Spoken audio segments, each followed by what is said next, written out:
Bien, vamos a continuar donde nos habíamos quedado. Hemos hecho consideraciones sobre la diferencia entre la filosofía política y la teoría política. Para eso hemos visto las palabras que dan lugar a estos conceptos. Hemos analizado la palabra política, su vinculación con la polis, la palabra polis en el griego antiguo, que significaba ciudad y estado. También hemos hablado de la teoría como un término que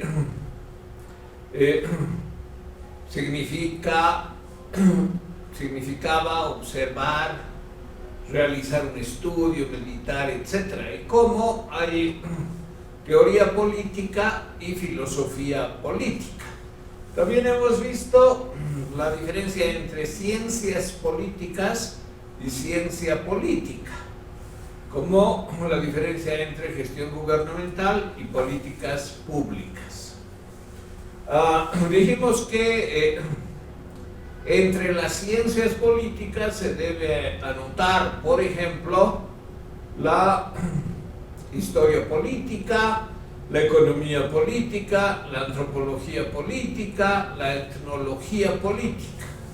Hasta ahí llegamos. Yo les envié ya las diapositivas. Les había dicho que les enviaría de un autor. Este es el libro. Yo lo he traído porque no lo tengo en formato digital. He tratado de conseguirlo, pero no fue posible, así que si alguien se interesa, podría fotocopiar al menos algunas partes, ¿no? Roger Grashnik, Autoridad y Poder en los Andes, la oscura cuna de Yura. Bueno, entonces hemos visto hasta aquí antropología política, etnología política. Ahora vamos a ver otras ciencias políticas que coadyuvan al análisis de los hechos políticos, que coadyuvan a comprender cómo y por qué se producen ciertas situaciones, ciertos fenómenos políticos en los contextos estudiados. Ahora vamos a ver la particularidad de la psicología política, la sociología política, la semiología política, la mitología política. Y con eso terminamos las ciencias políticas. Cabe destacarse que para el trabajo de la filosofía política es recomendable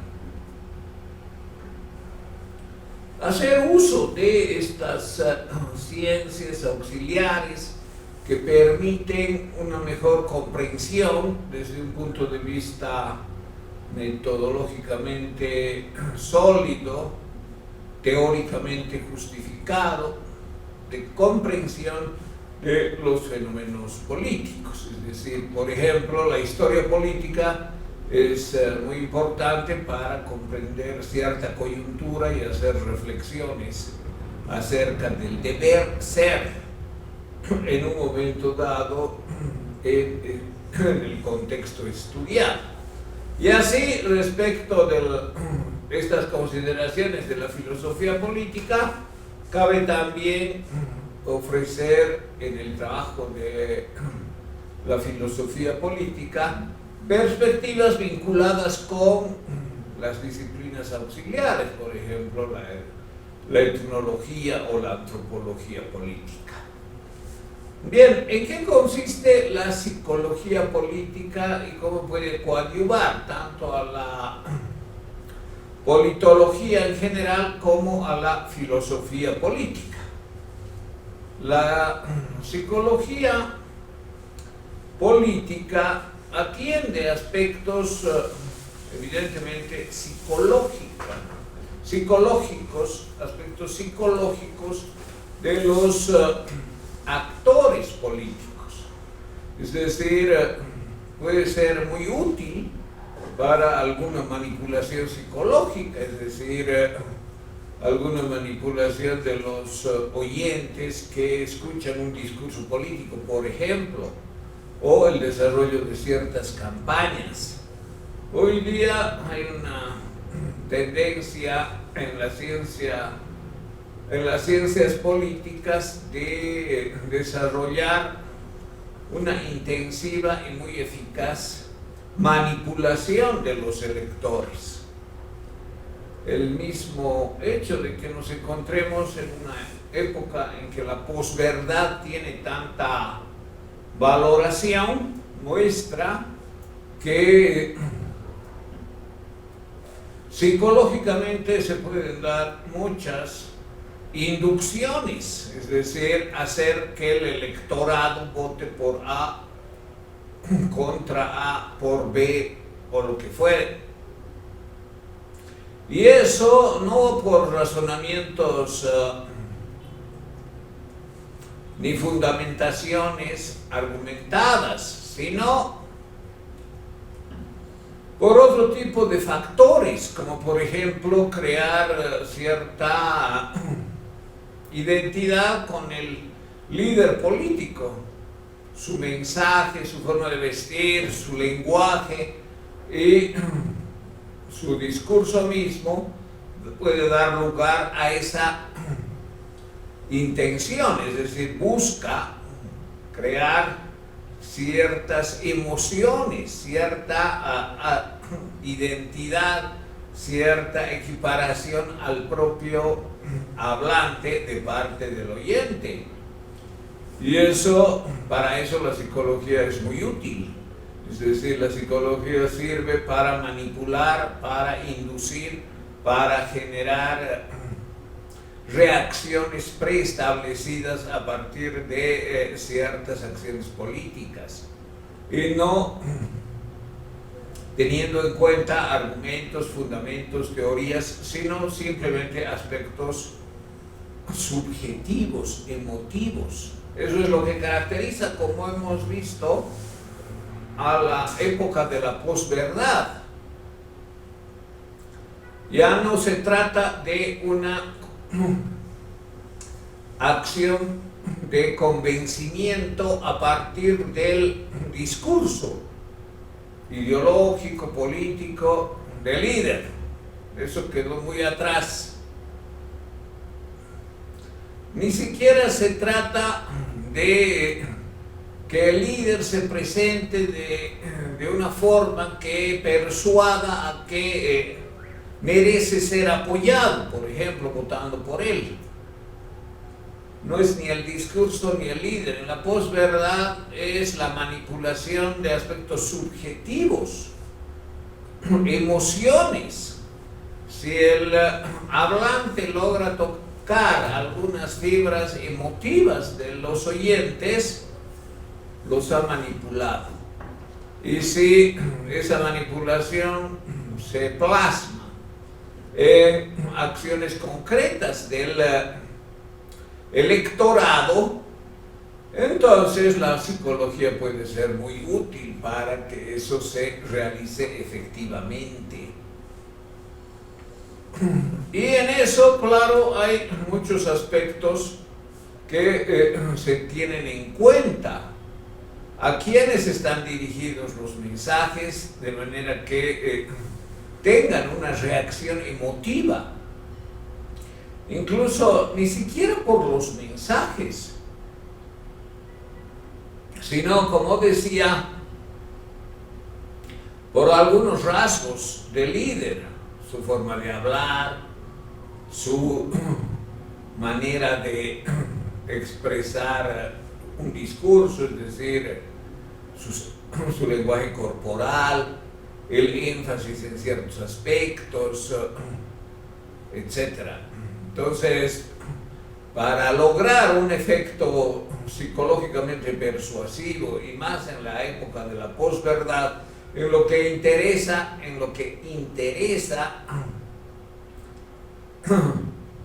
el que lo que interesa es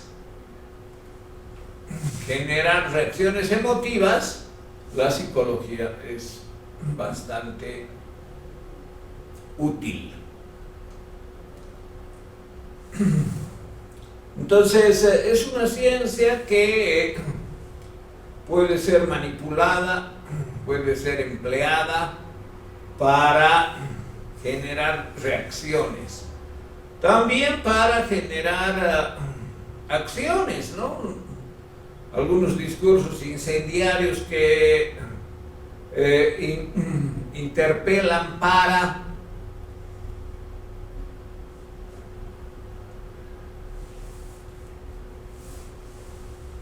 que los destinatarios, por ejemplo, se movilicen, cometan medidas de presión hasta las últimas consecuencias y cosas por el estilo, convencidos de qué es lo que hay que hacer.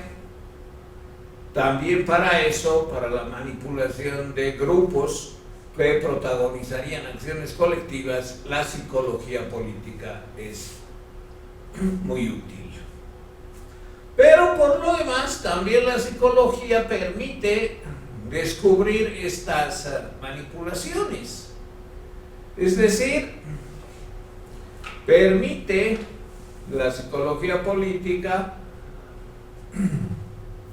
ver, por ejemplo, cuando algún hablante o algún discurso político tiene las características de manipulación, tiene las características de,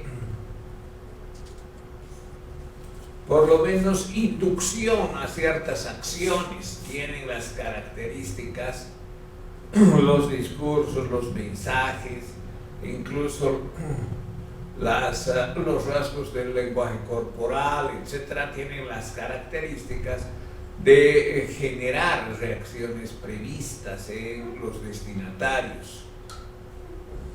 Bueno, en ese sentido, como toda ciencia puede ser utilizada con una intención o con otra, incluso con la intención de descubrir y de poner en evidencia esas acciones poco constreñidas al respeto de los individuos que son los destinatarios de los discursos políticos.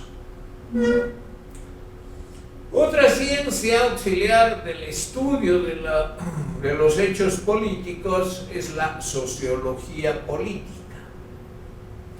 y que se desarrolla con un enfoque en clave de comprensión de objetos sociales, es decir, en clave sociológica. Los análisis políticos de la sociología política tienen una clave sociológica. ¿Y en qué consiste esa clave sociológica?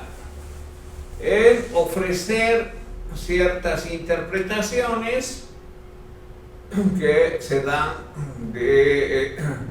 dentro de la sociedad y que se refieren a ciertos objetos sociales y políticos, por ejemplo, el Estado, por ejemplo, los grupos sociales y sus acciones políticas, por ejemplo, la Constitución, los derechos y deberes de las familias, como también estudios focalizados sobre otros objetos que adquieren relevancia en la sociedad, por ejemplo, los movimientos, la ciudadanía y las formas como se ejerce el poder. La visión sociológica de estos objetos, por ejemplo, de los movimientos sociales, tiene en cuenta siempre algunos conceptos teóricos y algunas visiones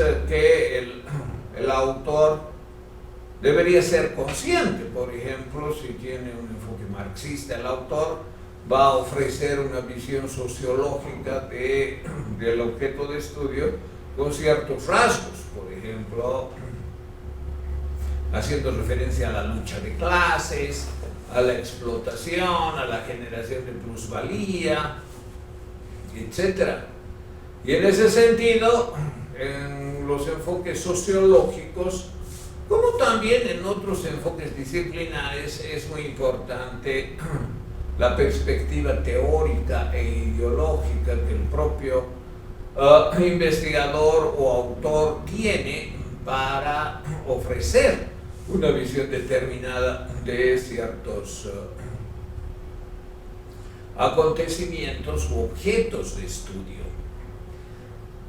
No ser consciente de eso y tener una actitud dogmática creyendo que los propios conceptos son los únicos válidos científicamente, es una actitud intencionalmente deshonesta, porque no dice cuál es la perspectiva de análisis desde el punto de vista teórico-ideológico, o es una actitud ingenua del sociólogo que cree que lo que él analiza de ciertos objetos sociales, que evidentemente tienen una dimensión política, es lo único que vale. Ciertamente no es así, siempre hay diferentes enfoques sociológicos de temas vinculados al quehacer social, los individuos, sus relaciones, las instituciones, las prácticas, los hábitos, etc. Bueno, entonces la sociología también es una política, es una ciencia que permite comprender mejor los fenómenos políticos en clave sociológica, pero para eso es necesario explicitar y tener claridad sobre la perspectiva ideológica y política del autor que interpreta esos objetos. Como tal, dicha disciplina puede ser útil también para el filósofo político que integra las distintas perspectivas para comprender mejor y en profundidad determinados temas. Bien, otra ciencia auxiliar es la semiología política. Bueno, estas ciencias les sirven si ustedes quieren hacer trabajos en profundidad de filosofía política, referidos a temas vinculados a lo político como tal, por ejemplo, por decir algo, ¿no? El cambio de gobierno en noviembre de 2019 en Bolivia.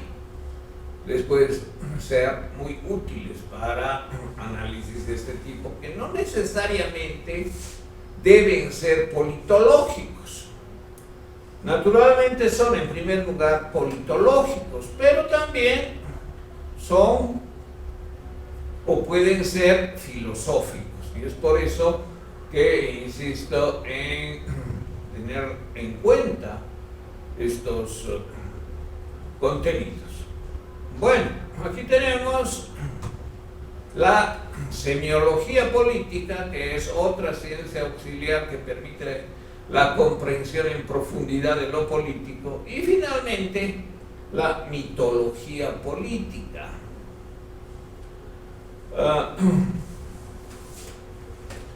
La semiología política o de la política es muy útil, por ejemplo, en campañas electorales, y se acompaña por disciplinas como la psicología política, por ejemplo, que acabamos de ver, u otras como la antropología política que hemos tenido en cuenta. La semiología es el estudio de los significados, y en una elección es muy importante construir imágenes, hoy más que antes, ¿no? Por ejemplo, concernientes al candidato principal. Esos significados deben hablar por sí mismos al presentarse ciertas imágenes, ciertos signos. Y esas imágenes o signos deben dar lugar a significados que codifique el receptor, el destinatario. Por ejemplo, mensajes referidos a la religión, a la raza, a la etnia, a la identidad, a contenidos de género, contenidos machistas, por ejemplo, o mensajes de virilidad, etc. Y eso no se reduce a la palabra como el principal medio de transmisión de significados, entendido como medio lingüístico. Hay todo tipo de códigos que por lo general los políticos los usan consciente e intencionalmente. Hemos hablado de algunos, ¿no? Por ejemplo, la forma de hablar, la forma de vestir, la forma de peinarse. Saben, por ejemplo, que en Corea del Norte, entre las locuras de este dictador, Kim Jong-un, está prohibir que nadie en el país use el mismo corte de pelo que tiene él. Fíjense, ¿qué se está diciendo con esto? ¿Qué está diciendo él? Que además él es el que establece las pautas para presentarse, pero solo él puede presentarse de una determinada forma y nadie puede imitarle. Entonces, el significado allá no es, en este caso no es que, bueno, hay unas concepciones estéticas y hay una manera de jerarquizarlas. No, el asunto es que hay un mensaje de poder, de uso del poder y de distinción del dictador con todos los demás, incluso sus propios adláteres que forman parte de su partido, que tampoco pueden usar ese peinado. Entonces, utilizar ciertos códigos, ciertos signos y darles un significado en el empleo del poder es posible gracias en gran medida a la semiología política. Y como en el caso de la psicología, la semiología política también sirve para descubrir esas intenciones que a veces pasan desapercibidas, que a veces son más inconscientes que conscientes, que son extradiscursivas y que se presentan en esos casos incluso con mayor efectividad. Bueno, tenemos finalmente la mitología política. ¿En qué consiste? Consiste en una ciencia auxiliar como las otras para la comprensión de lo político. ¿Cuál es la particularidad de esta ciencia, de esta disciplina? Estudiar los mitos, sean discursivos o sean transmitidos por otros signos, como pueden ser, bueno, los códigos que acabamos de ver. Entonces, esto también puede ser muy útil para políticos sin escrúpulos, que crean mentiras, crean mitos sobre sí mismos, sobre el líder de su partido, si es que ellos no lo son, y sobre sus supuestas características sobrenaturales, extraordinarias, magníficas, sus condiciones y sus hazañas como sobrenaturales. Es decir, acerca también de su integridad, de su fortaleza moral, de su espíritu de lucha, de cómo ha sufrido. Hay también las mitologías de victimismo, ¿no?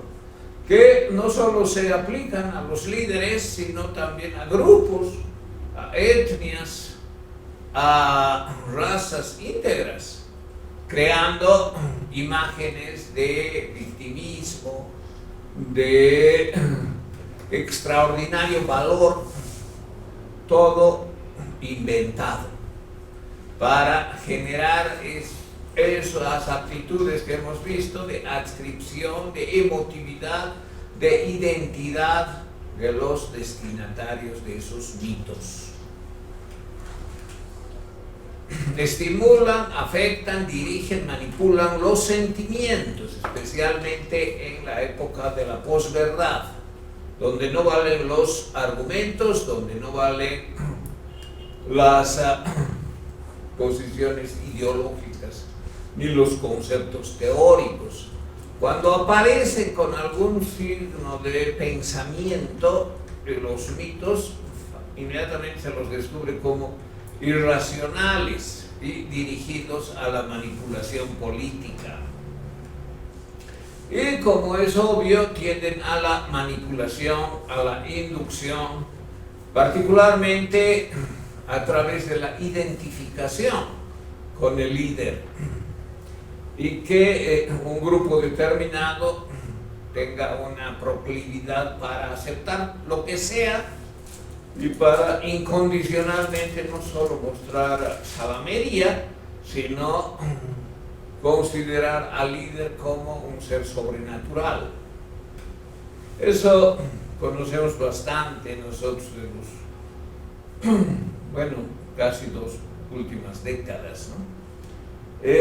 Acá también hay elementos en la creación de mitos políticos, factores, componentes religiosos y obviamente mentiras fantásticas, idílicas, para generar cierta cohesión social en el grupo destinatario y para fortalecer ciertos rasgos de la cultura que se comparte, generando valores que teóricamente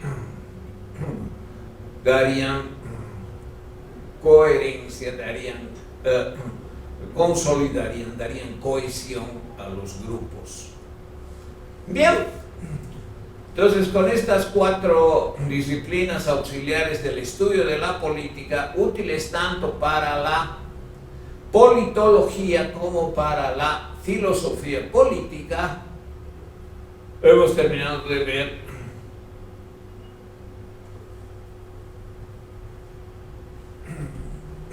las formas de conocimiento y práctica que se desarrollan en torno a lo político. Esto es básicamente lo mismo, fíjense, está un poquito más ampliado. ¿En qué consiste esta división? Podemos establecer que hay 4 ámbitos. Si ustedes ven, aquí hay una parte verde que incluye semiología, teoría y politología. Semiología política, teoría política y politología. La parte verde. Y aparte está, no es dentro de la superficie verde, la filosofía política. Bueno, comencemos por la filosofía. La filosofía puede hacer estudios, y es recomendable que lo haga especialmente cuando trata lo político, es decir, los fenómenos políticos, haciendo uso de metodologías, de enfoques, de, por ejemplo, las ciencias políticas, o la teoría política, o la semiología política. Yo, que soy marxista, puedo emplear la ideología o la teoría política marxista para realizar estudios, investigaciones de carácter filosófico-político. Muy bien. Aunque sabemos que la preferencia de los marxistas no es interpretar al mundo, sino transformarlo. Bueno, La filosofía política entonces es un desarrollo, como hemos visto en la clase anterior, tendiente a establecer el deber ser de lo político. Es decir, ¿qué debería hacerse en la política para realizar su sentido? Pero su sentido es también un tema de discusión. Bueno, entonces el desarrollo de contenidos filosófico-políticos está usualmente vinculado a sistemas filosóficos. Eso es importante de tener en cuenta. Se despliega mostrando implícitas o explícitas concepciones del mundo. Es decir, por ejemplo, yo tengo una filosofía política. Mi concepción del mundo es atea. Muy bien, tengo todo el derecho de tener una concepción del mundo atea y a partir de y dentro de esa concepción desarrollar mi propia filosofía política. Pero también implica el desarrollo de la filosofía política tener cierta base empírica de la vida social y política. O sea, no son solo abstracciones abstrusas, difíciles de comprender, con definiciones rebuscadas, sino una base de la vida social y política que yo incorporo en mi reflexión filosófica, sea por propia experiencia o sea por experiencia indirecta. Pero siempre hay algo que de alguna manera tengo presente como realidad social y política que influye en las reflexiones que hago. Y bueno, si tengo una adscripción teórica, una concepción del mundo y un sistema filosófico que me orienta, entonces es mucho más fácil llegar a puntualizaciones de filosofía política. Es deseable, naturalmente, que ese desarrollo filosófico político tenga consistencia, es decir, que yo no caiga en contradicciones conmigo mismo, que muestre los valores que me dirigen en cuanto a lo que pienso que es el deber ser de la política, que justifiquen mi trabajo en cuanto se vea su impacto y utilidad, y que haya una coherencia de articulación sistémica con otros contenidos mayores.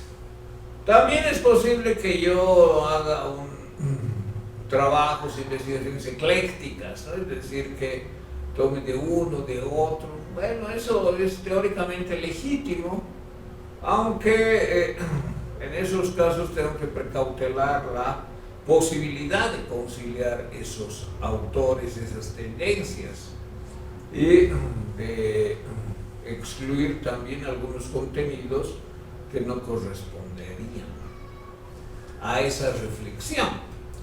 Bueno, entonces ese es el desarrollo de la filosofía política, diríamos, en este cuadrante que evidentemente tiene pretensiones de verdad. Yo no voy a hacer una teoría que establezca que mi teoría es falsa, ¿no? Lo que estoy diciendo es falso. Bueno, eso es un bucle lógico, ¿no? Lo que estoy diciendo es falso, porque es insostenible. La lógica muestra el absurdo de decir algo como eso. El supuesto es que lo que estoy diciendo es verdadero. Y claro, es una interpretación adecuada de una parte de la realidad. ¿Qué realidad? La realidad política. Bueno, veamos entonces los otros cuadrantes. Estos cuadrantes de desarrollo teórico, pero también de práctica teórica, como diría Althusser, ¿no? Es decir, los intelectuales tienen también, según él, prácticas teóricas, maneras como realizan su labor como tales, como intelectuales, escribiendo, investigando, reflexionando, copiando datos, etcétera, etcétera. Podemos decir que los otros tres cuadrantes aglutinan, como es lo que hemos hecho, nos hemos dirigido con esa hipótesis, aglutinan a las llamadas ciencias políticas. Si este cuadrante es la filosofía política, los otros tres que están alrededor son las ciencias políticas en plural, y que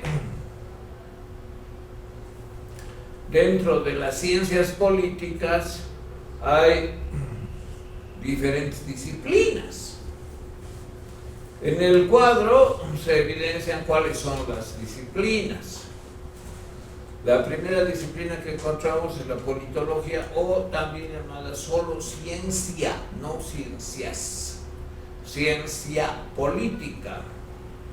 Es decir, una reflexión como la que hemos indicado en el punto correspondiente. Y aparte de la ciencia política,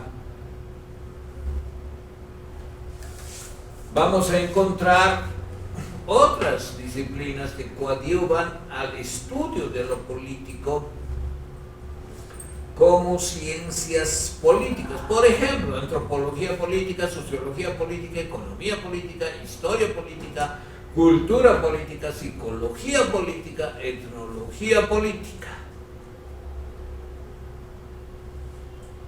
Entonces vamos a tener una cantidad grande de disciplinas que coadyuvan al desarrollo de la comprensión de los fenómenos políticos o de lo político desde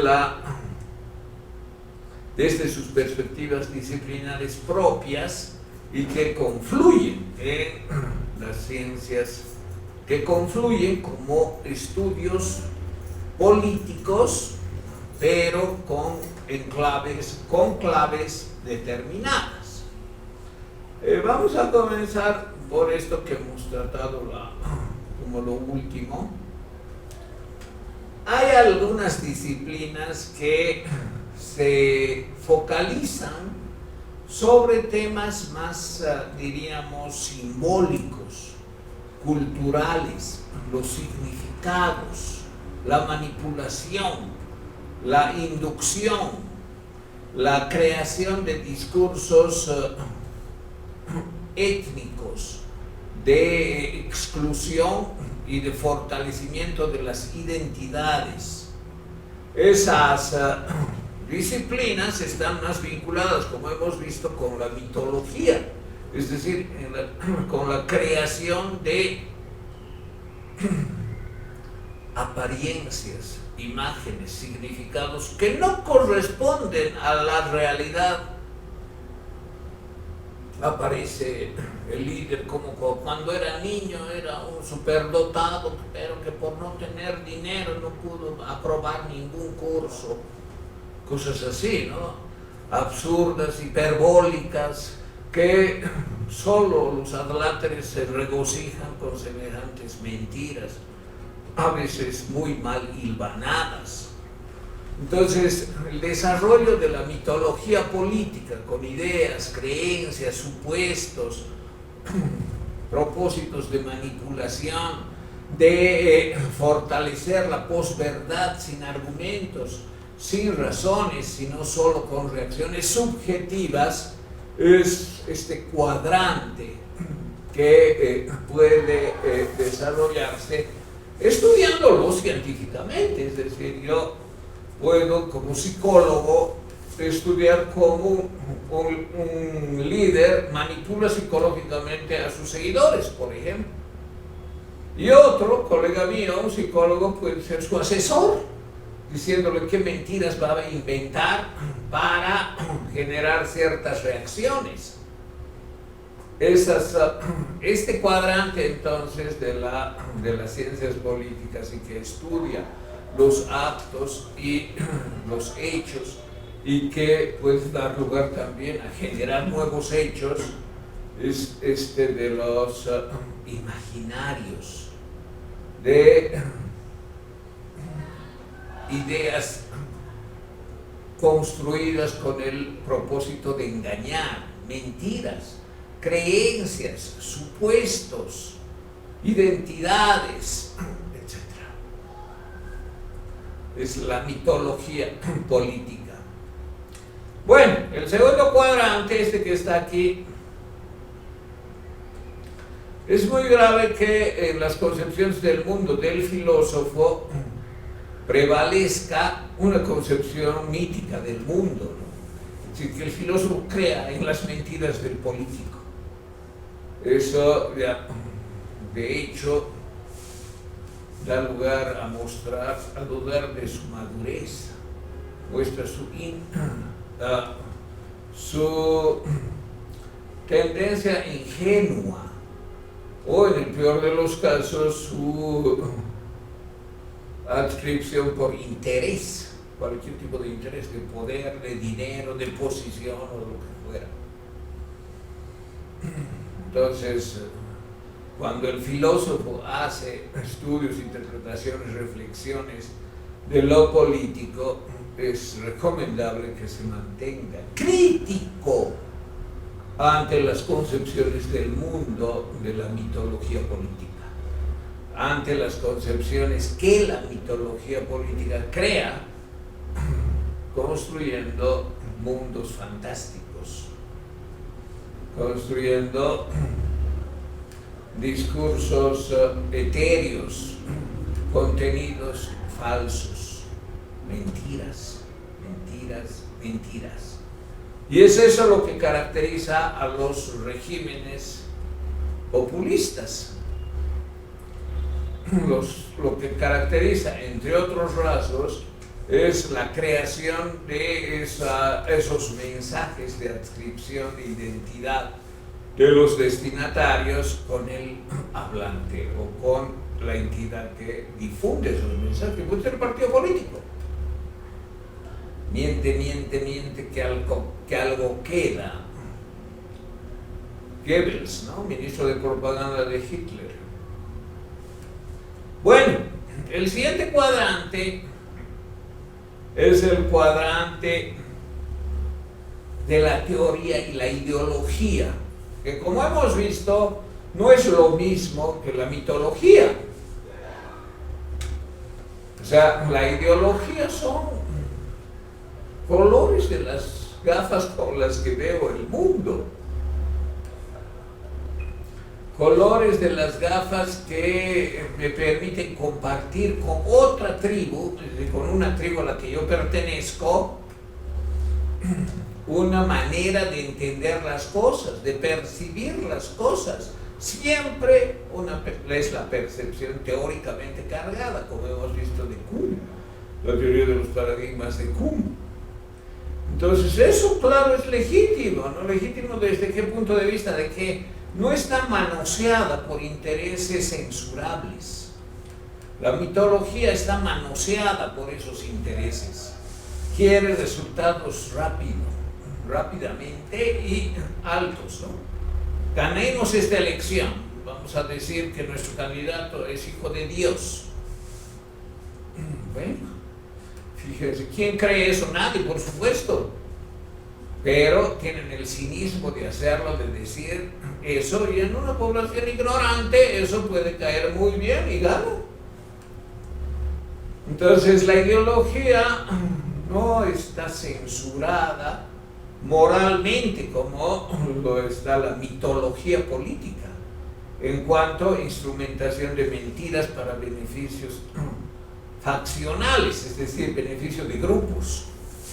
La ideología es la legítima construcción de ideas y de sistemas teóricos que den cierta certidumbre.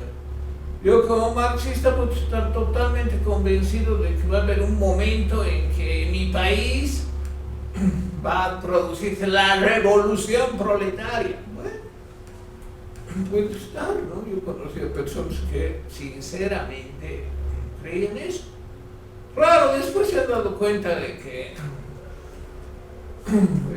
siendo un poco críticos, tal certidumbre se desvanece, pero como no quieren cambiar de punto de vista, han sostenido sus posicionamientos iniciales, acomodándolos a posiciones y contextos y coyunturas posteriores.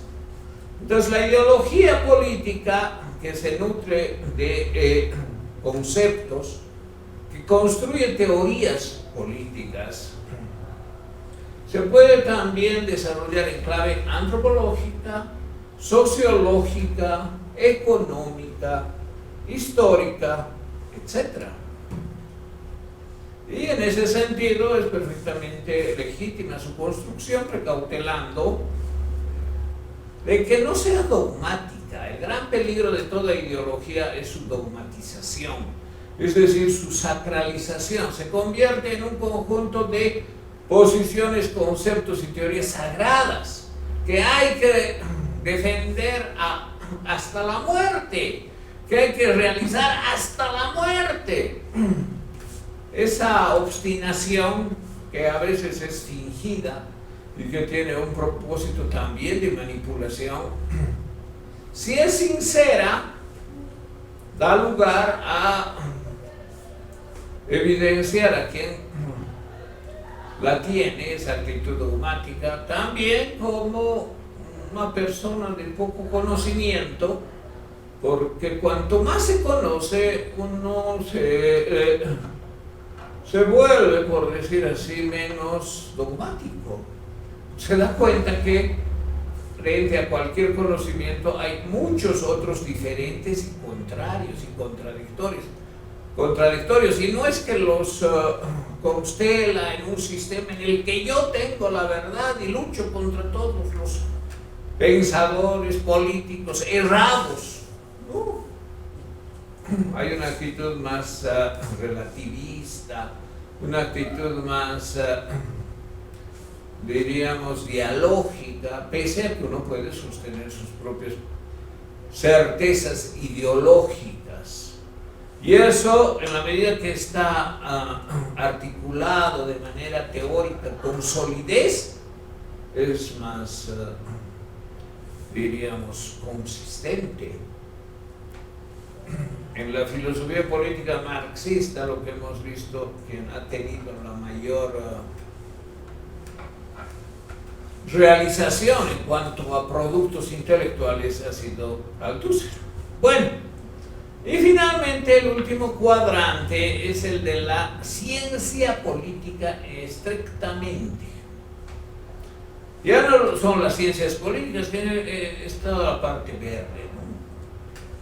Sino es la ciencia política, que también se basa en información, en experiencias directas o indirectas del politólogo concernientes a la vida y la dinámica política.